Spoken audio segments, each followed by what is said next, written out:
Hello, everyone. Welcome back. And it's been a while since we last met. And I think the last time we had this conversation, we had a message from Zeus, the source entity, about the need for us to organize a prayer event throughout the world. And wherever you are, to create the positive energy towards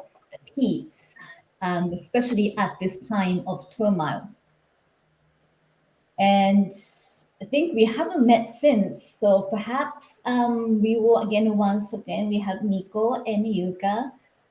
to sort of bring us up to speed of where we are and kinds of ideas that we have for the prayer event that's been asked of us by Zeus. So welcome back, Miko and Yuka. I don't think we need any more introduction.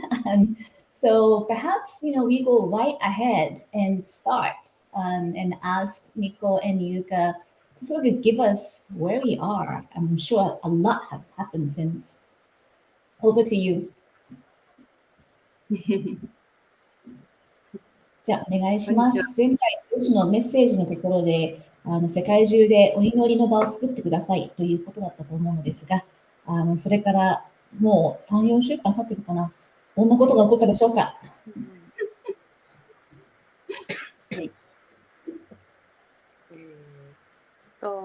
まずはフランスで祈る日が4月29で、その日にそこの場所に塔を建てるっていうのが一つプロジェクトの、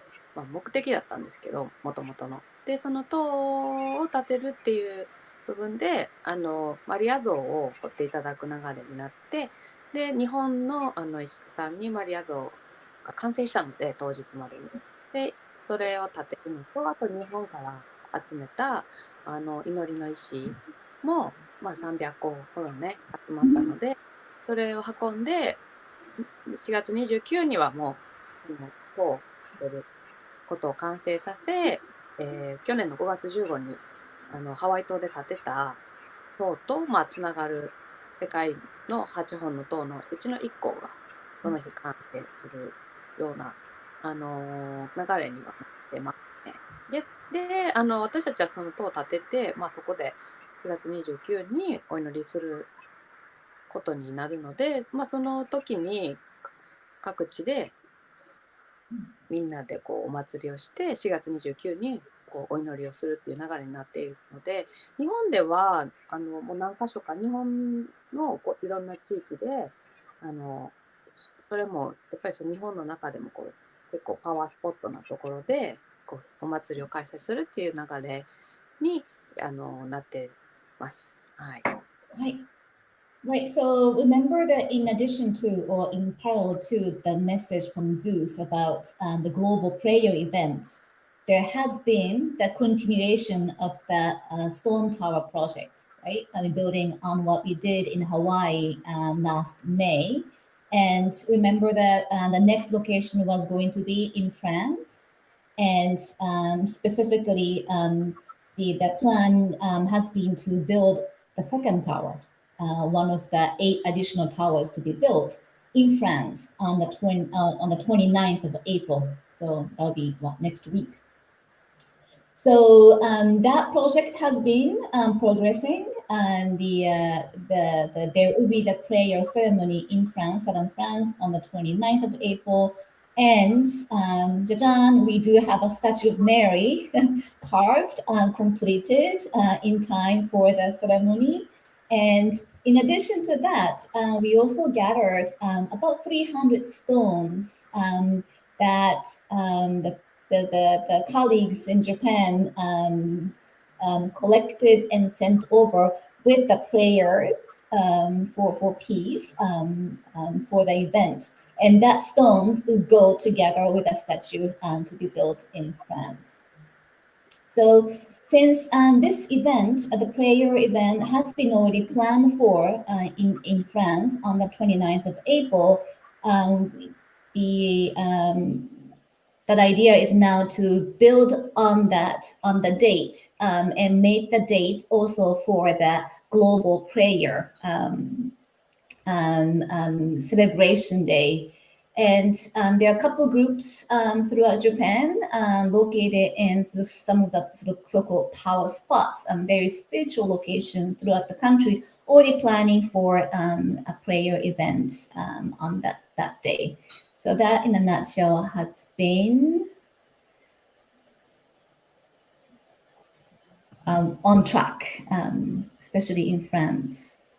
では、フランスはそんな感じで、はい、進んだようですが、なんかフランスね、イベントのみっこちゃんはもうフランスにいらっしゃるということで、なんか先発隊としてなんかいろいろ気づきもあったと思うんですが、その辺聞いてみてもいいでしょうか。So Miko actually is already in France. She is the advance party ahead of the prayer event on 29th. So perhaps I'll go and ask Miko to see whether there has been any new discoveries, story to share from France. お願いします。Hi everyone, I'm here in France since 17th. So it's been almost a week now. そうですね、私はちょっと皆さんより先にフランスに入ったんですけど、なんか私が今行かされた場所っていうのが、実は以前英語配信でね、ゼウシが聖書の後ろにマグダラのマリアの存在が隠されていたんだよってことをみんなにもシェアしたと思うんですけど、なんかそのマグダラのマリアっていう聖書の中でもその彼女が伝えた福音書がちぎられていたりとか、ないパートとして隠されたパートなんですけど、その実はジーザスの奥さんだったんではないでしょうかと言われている。そして歴史の中でもずっとカリー派とかワルド派と言われて、異端視されて大虐殺されたみたいなフランスでもすごい悲しい歴史があるんですけど、なんかそこの、辿ったところを先に回るっていうことを今私はフランスでしています。Wow. So you might recall, I think this was the conversation we had maybe about a month and a half ago. The conversation series with Zeus, there was a bit of the surprising or shocking revelation about Mary of Magdalene that she is a missing figure from the Bible. Her presence has been hidden and even actually pressed, right? Some of the books that describe Mary have been either torn away from the main Bible series. References to her have been also deleted and so forth. So she's been a sort of hidden figure, but in fact, according to Zeus, she may have been in fact the companion of the Jesus Christ. So Miko, having arrived in France ahead of the ceremony, actually has been tracing the Mary's location, so to speak, the area that the groups or people who follow her for faith have been also prosecuted by the mainstream. So she's been sort of visiting the areas where you can find the traces of Mary. なんかいろいろそれで気づきもあったんではないでしょうか。There must have been new discoveries, no? そうそう、今回すごい感じたのは、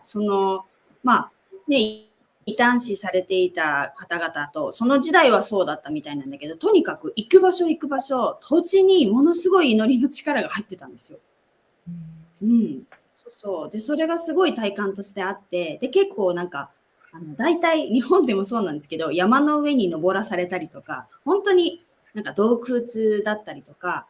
表にはあんまり出ていない場所とかで、多分いろんなところでその土地にすごく祈りが入っていて、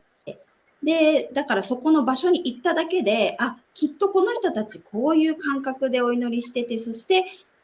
こういう意識であの時時代を見ていたんだなっていう体感があるぐらい、そのいろんな土地土地にお祈りがされて、そのエネルギーが残っている場所に今回は回ったんですね。Right. So I asked about sort of the new sort of revelations that Miko sort of felt visiting those the locations connected to Mary of Magdalene. And she said that she felt, I mean, everywhere she visited in relation to Mary, she felt the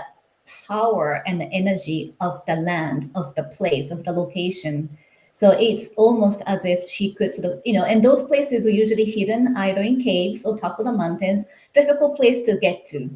But then she could really sort of feel that the people at the time went to these locations and prayed together with their own surroundings, not just for belief system, but together with the land, the locations, the surroundings of the areas, and that energy was left in the soil, in the air of these locations. So she could almost like feel the connection to those people who were praying in those places, like hundreds of years ago. Years ago. それで、なんかその4月29日に、宇宙のね、源ゼウスオーダーで、全世界で今お祈りを同時にしてくださいっていうことで、そして今起こっている現状が、世の中では戦争っていうことが起こっていて、でその戦争を今回はその愛で乗り越えるんだよっていうことを、私たちみんな地球にいる家族たちも望んでいるし、それを29日にみんなでお祈りしようってことなんだけど、結局そのお祈りすることで、土地とつながったりとか宇宙とつながったりして、私たちのこの意識がつながって、こうその波動が広がっていく、祈りのエネルギーが地球にまた満ちていくっていうことなんだけど、なんかその1000年以上前に迫害されてずっと逃げてお祈りをしてきた人たちの道をたどったときに、なんか今と同じ感覚、今その彼らの時も、要するにフランスのカソリックの人たちが虐殺をするのに攻めてっても皆殺しにしてババババってすごいこう領土をこう広げてどんどん追いかけて追い詰めてそういうことをしたっていう悲しい歴史があるんですけど、でもその時に彼らはとにかく祈りで乗り越えるっていうか、どんだけお祈りしてその場をしのいだというか、なんかそういうふうにやってこられた方々たちなんですよね。なので今回そのたくさんのみんなの思いを4月29日またフランスで新しくそのルールマランっていう場所にで、ルールマランも実はそのワルドー派っていう人たちがそういうふうに見つめられた場所でもあって、なんか語り派とかワルドー派とか多分名前を変えてでも彼らはずっとこう移動しながらその信仰を守ってきた人たちなんですよね。で宗教はいろんな宗教があるので何がいい悪いとかカトリックがいい悪いとかそういうのも私の中では別にないんですけど、とにかくでもなんかそういう争いの中でも祈りを忘れなかった人たちとか、なんか今回その4月29日で全世界で一緒にお祈りしましょうっていうのは、結局そういうことなんだなみたいな、なんかそのエネルギーを今感じながら迎えている感じです。面白いですね。なんか場所も時も超えてって感じで。そうですね。So right, so that the idea is that building on the event that's been already planned for in France on the 29th of April, we would sort of build on it and combine the call for the worldwide prayer by Zeus. And by combining these two events, again, we are sort of trying to overcome the present time issues, like the war in Ukraine and so forth, with the positive energy of prayer and love, and bring the consciousness of the earth and our own consciousness and consciousness of the universe together. So that's the idea. But what's interesting is that, so Miko was saying that by visiting those places of related to Mary's tradition, she almost felt that probably same thing was happening 1,000 years ago.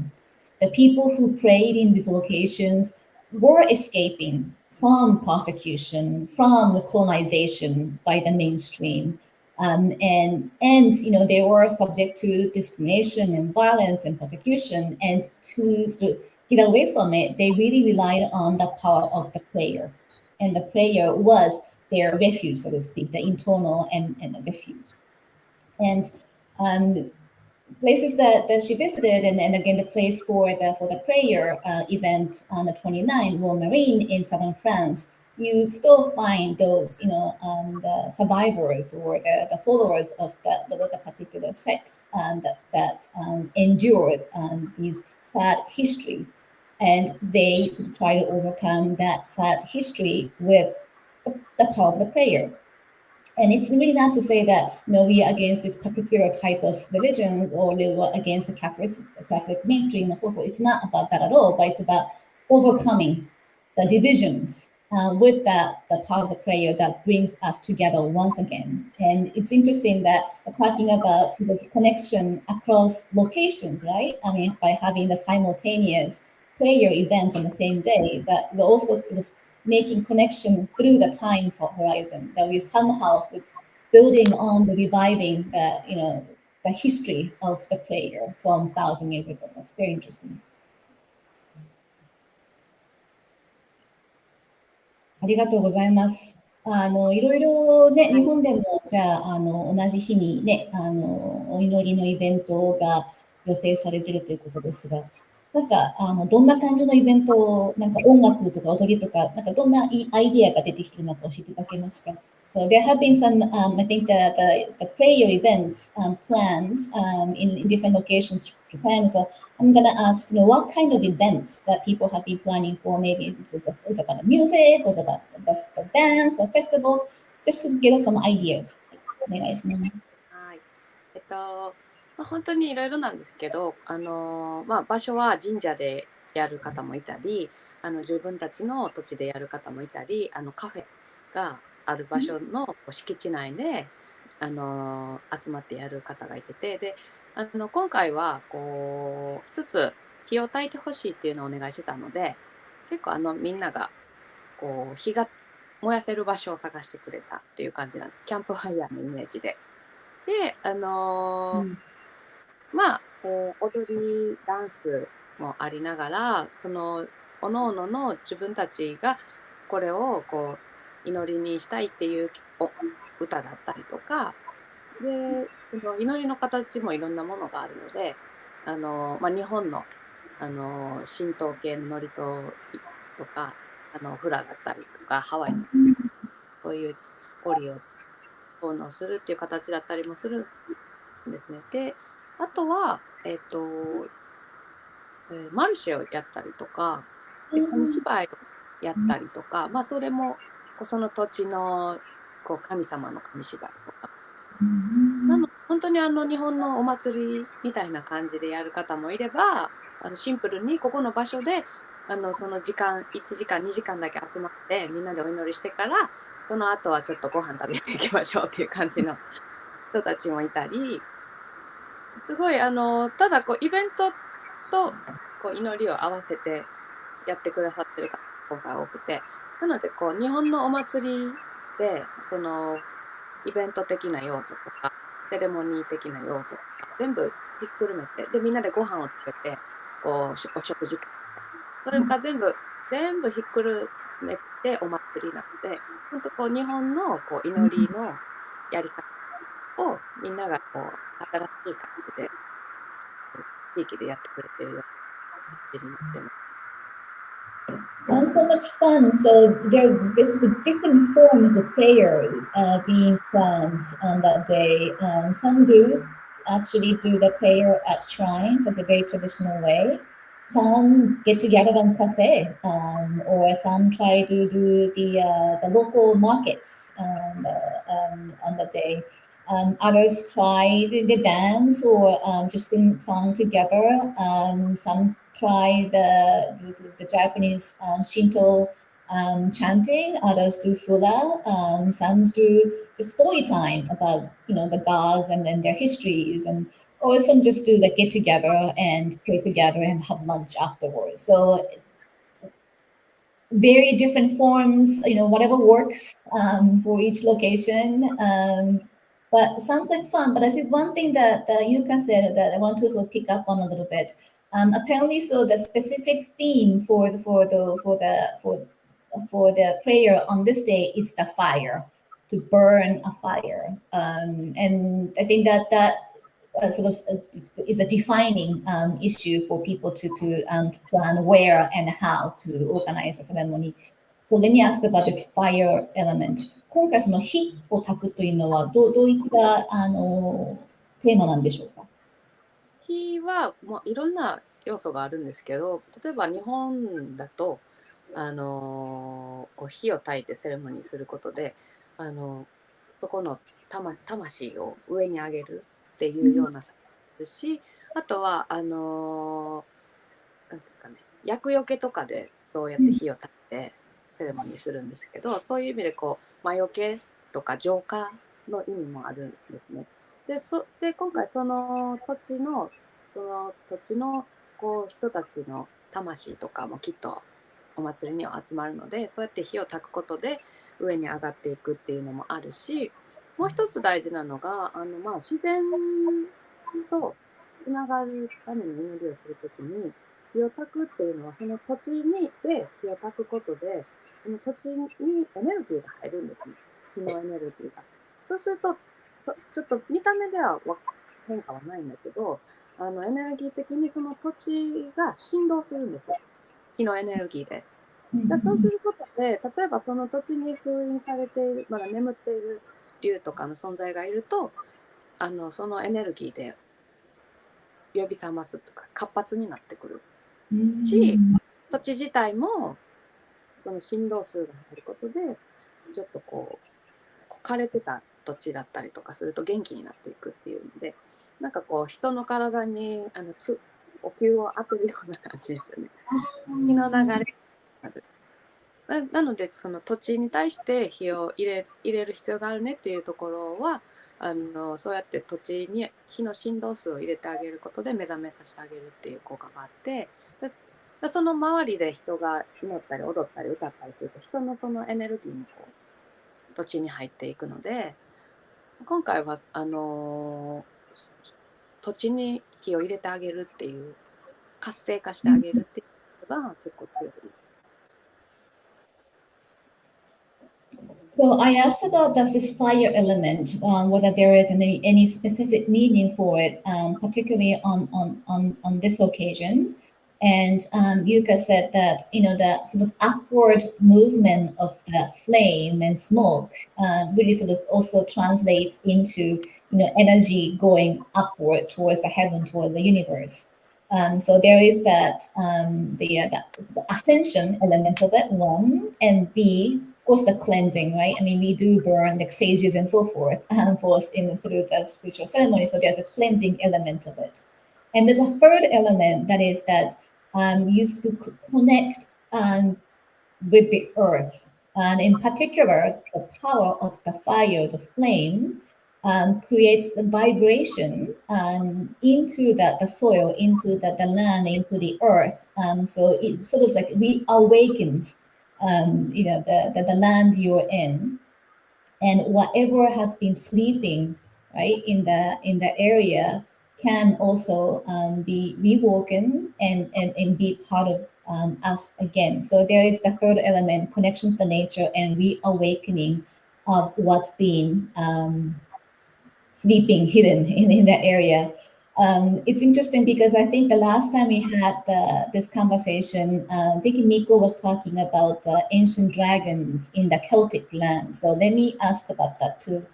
今ね、竜の話が出たけど、ミコちゃん多分この間の配信の時に、ね、ケルトのドラゴンの話とかもちょっと出たと思うので、なんかそれについてもまた今回新しい何かありましたら教えてください。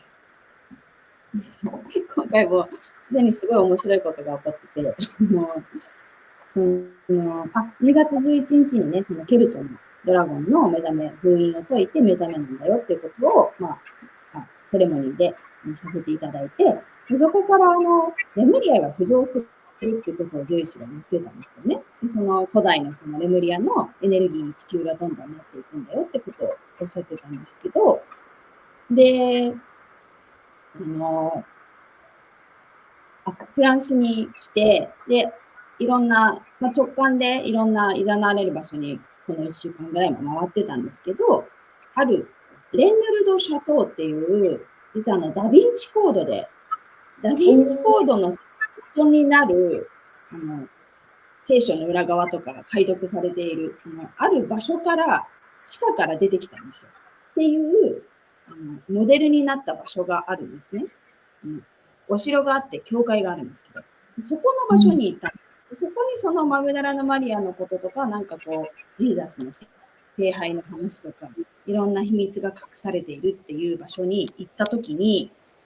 そのお城のすぐ横でピアノをいつも毎週日曜日に下ろして、そしてマグダラのマリアにピアノを捧げるっていうことを何年もボランティアでされているイギリス人のデビッドさんっていう方にお会いしたときに、デビッドさんに、私はこういう理由で今回っていますっていうことを伝えたら、なんと4月30日、あれちょっとその話聞いたことがあるみたいな感じで言われて、で、4月30日に、どうやらニュージーランドのネイティブインディアンの方が、レンヌルド・シャトーに、レムリアのドラゴンライダーっていうお祭りをしに、ハワイとなんかニュージーランドのなんかつなげたりとか、なんかそれをやりに来るよっていう情報が来たんですよ。そんな、ノマリアの隠されたダ・ヴィンチコードの場所からですよ。びっくりして、ってなって、そこでニュージーランドがつながるみたいな。で、それで、その方にコンタクト取ってみたら、すぐ電話がかかってきたんです。で、メキシコにいて、なんかその、ペルーっていうか、インカのレムリアのピラミッドの近くに自分が住んでるって話をしてきて、そんで、その方が、やっぱりその、ドラゴンライダーで、レムリアのドラゴンのエネルギーを地球でつなげるために、いろんな世界でそういうセレモニーをしてるっていうふうに言ってきたんですけど、実はその方のお顔を見たときに、私その方つながってなかったんですけど、ハワイ島で5月15日の1本目の塔を建てるにあたって、ハワイの人に相談してたんですよね。その時に、そのおじさんが、その相談していたハワイのおじさんにメールを送ってきてて、その顔を私見てたんですよね。でその同じ人だったんですよ。っていうわけわからないことが起こってて、で、なんか、そのレンヌルド・シャトーっていうところの目の前の、お土産屋さんに入ったら、すごい大きいケルトのドラゴンが弾を持ってこうやっていたんですよ。で、それで、これはどういうことですかって言ったら、このレンネルシャトーにはこのドラゴンがいるんだよってことをやっぱ言っていて、なんとフランスに来たらいきなりそのドラゴンの話をする人たちっていうか、そのキーワードにたくさんつながったので、これは2月11日のそのケルトのドラゴンが起きてくれたことによって、なんかもうつながっているんじゃないかっていうことを感じました。みこちゃん、淡々と言ってますけど、なんかすごい大変なことがいろいろ起こったんじゃないですか。Wow. Okay. Wow. So I didn't expect this much to come out of this question actually. So I since Yuka mentioned dragon, I remember there was a reference to the Celtic dragon when we discussed the first event in France back in February. So I asked Miko about what has happened to the Celtic dragon. And again, so, just to remind us, when Miko and Yuka had a first event in France on the 11th of February, there was the ceremony was to really wake up the ancient Celtic dragon, as the rebirth, resurgence of the Lemurian power, right? So that was the Celtic dragon. And this time around, Miko visited one of the castles that actually appear in the Da Vinci Code's movie. There was one chateau in France where there was some connection to the hidden Bible elements. And at the chateau, she ran into a British man named David who plays piano every Sunday in memory of the Mary of Mary Magdalena.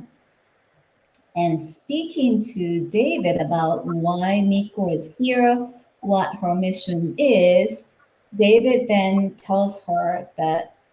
interesting, dragon. Speaking of dragon, on the 30th of April, the day after the event in France, there would be a group from New Zealand coming to the chateau to do a ceremony relating to a dragon rider. So Miko thought, interesting, dragon rider day after the event. So she got in touch with the organizer of the group from New Zealand and the dragon rider performance, because in her mind, again, the next location is going to be New Zealand. Then the person who organizes New Zealand Dragon Rider event lives in Peru, close to an Incan the historic site from the Incan civilization. And he does the Dragon Rider event throughout the world. And again, this is the first time Miko is speaking to him, but she realizes that she, in fact, knew of him because one of the persons that she was working with in Hawaii had contacted him in Peru about the event in Hawaii a year ago. So there has been this connection through that seems so unplanned, but in fact all related, right? The Celtic dragon, the dragon reawakening around the world, New Zealand, and so forth. So, wow. Yeah. He was expanded the Lemurian energy. That's the point.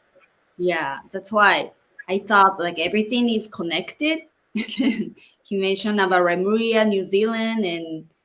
yeah, so it's all connected. So I felt since we did this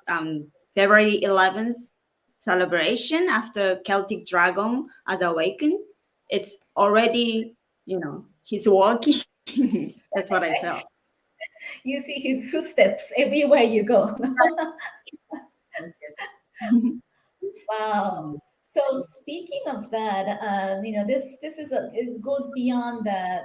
29th of April, but since you mentioned New Zealand, maybe you can tell us a little bit about what's ahead. ニュージーランドっていうキーワードも出てきたので、もしね、ここでなんかニュージーランドの話も、もし何かあればお伺いしようかなと思うんですが。ニュージーランドはまだですね。とりあえずフランスで。はい。なんかフランス次が来るみたいなんで、キーワードだけ来たっていうぐらいで、とりあえず29日かなっていう感じですね。So yeah, it seems again that the path is made for New Zealand. I think there are already signs ahead of us, but let us still get through the 29th of April. もう来週ですね。It's actually next week already. 優香さんはこれから出発されるんでした。そうそう、今日の夜に出発します。So Yuka is also leaving tonight. 今回はね、優香ちゃんも来てくれるので、私も本当に嬉しいです。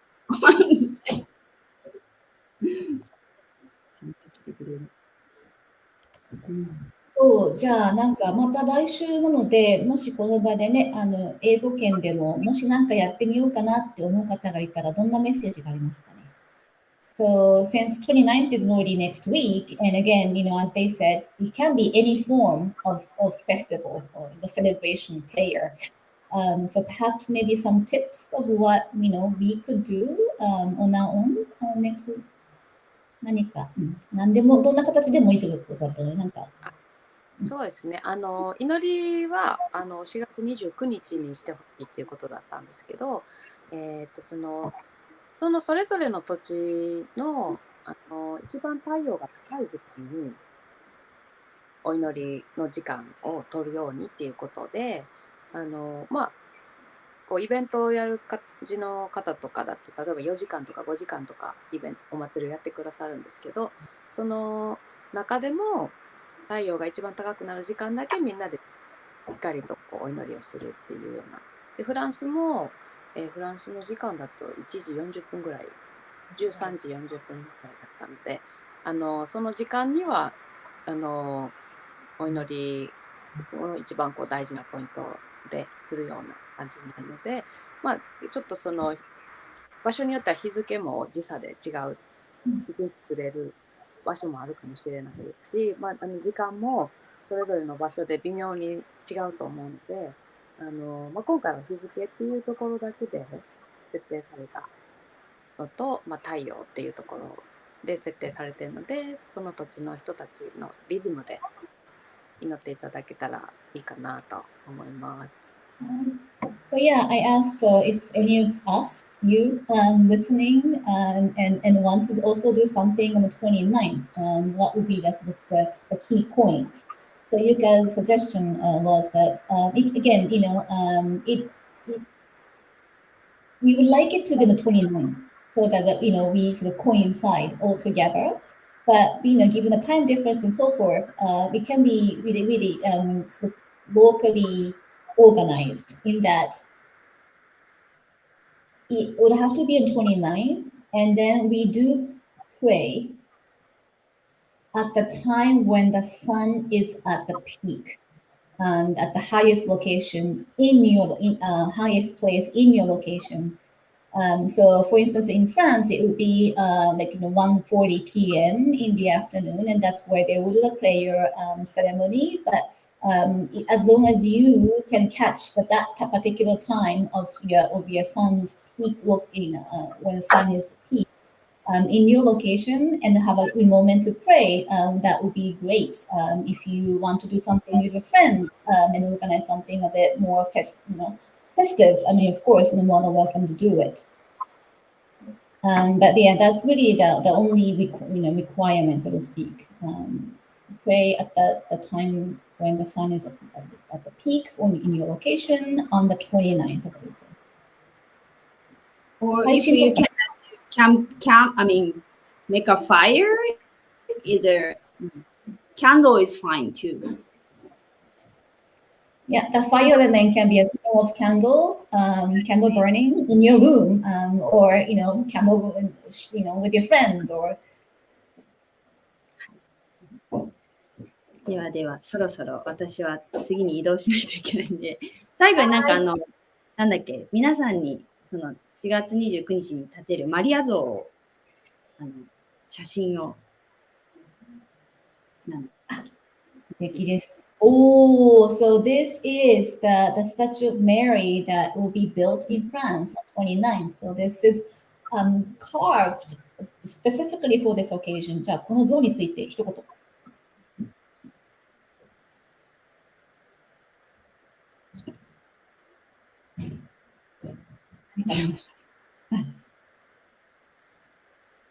何かありますか？この像について何かありますか？今回ね、マリア像っていうのも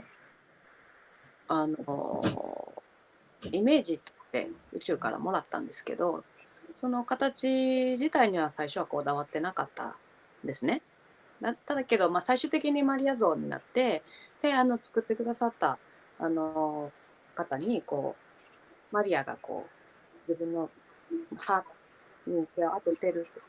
ものにしてくださいということで、今回手を当ててるんですね。でこのマリアの姿もすごいフォルム的にはふわっと抽象的にしているので、それぞれの方のマリアのイメージが目の前に立った時にこう自由度があるかなと思っていて、それはこう他の世界中には他に立つ7本残り7本の塔もきっとそういう風になっていくと思うんですけど、日本で作ったものを日本人のこうみんなでお金を集め、そして石も今回、この塔の土台になる部分は日本のこう石をねたくさん寄せ集めて土台に作ろうと思っていて、それは日本の、サザレ石っていう、日本を象徴するこう祈りの石なんですけど、それを意識していて、でそれが先行の石が土台になって立ってるんですね。で今回もそういう形になって、でこれは融合だねと。でその土地の祈りの形、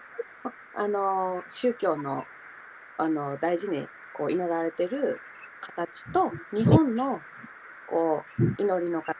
サザレ石っていう形ね。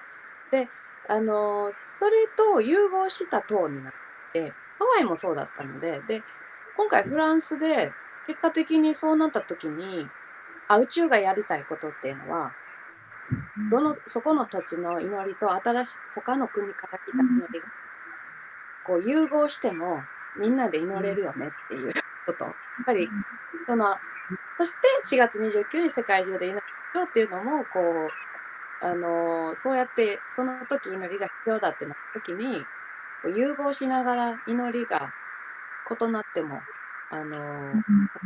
なっても国が違くても一緒にできるっていう、なんかそういうシンボル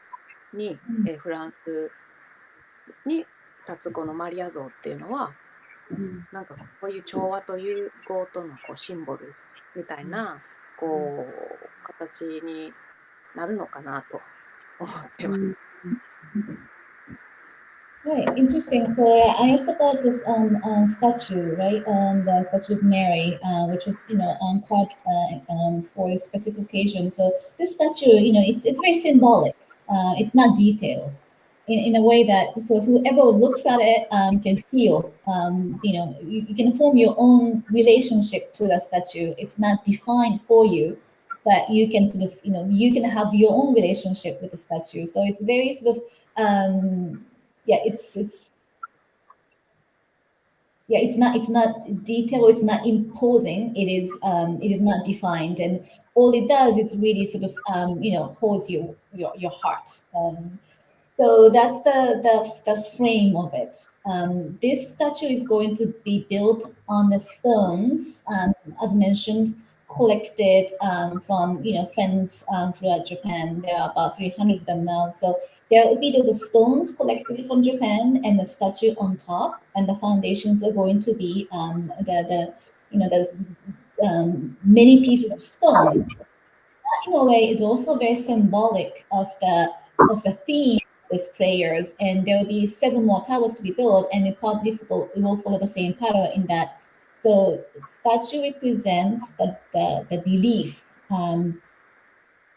Specific to the area. In this case, this is Mary, right, in France. And the foundation represent that the stones represent something, additional source of prayer coming from outside Japan in this context. So the local beliefs and the prayers from outside, there will be a fusion of those two powers or energies. And it would sort of represent the collective prayer, that we can be together, local and external, and join hands together, and pray together. And that is going to be the new theme for the what we say rebirth of the earth, as a title for today's deliberation. Rebirth of the earth, reawakening of the souls. I think that's it for today. Miko is on the move. We have, and Yuka has to fly. Thank you so much for your time. And hopefully we will catch up again either on or after 29. Thank you so much. またじゃあ29日の後にでも。はい。また、英語でもやりたいと思います。今日はありがとうございました。Thank you, everyone. So, fire prayer 29. Let's celebrate together. Yes. Okay. じゃあ、have a nice day. Bye bye.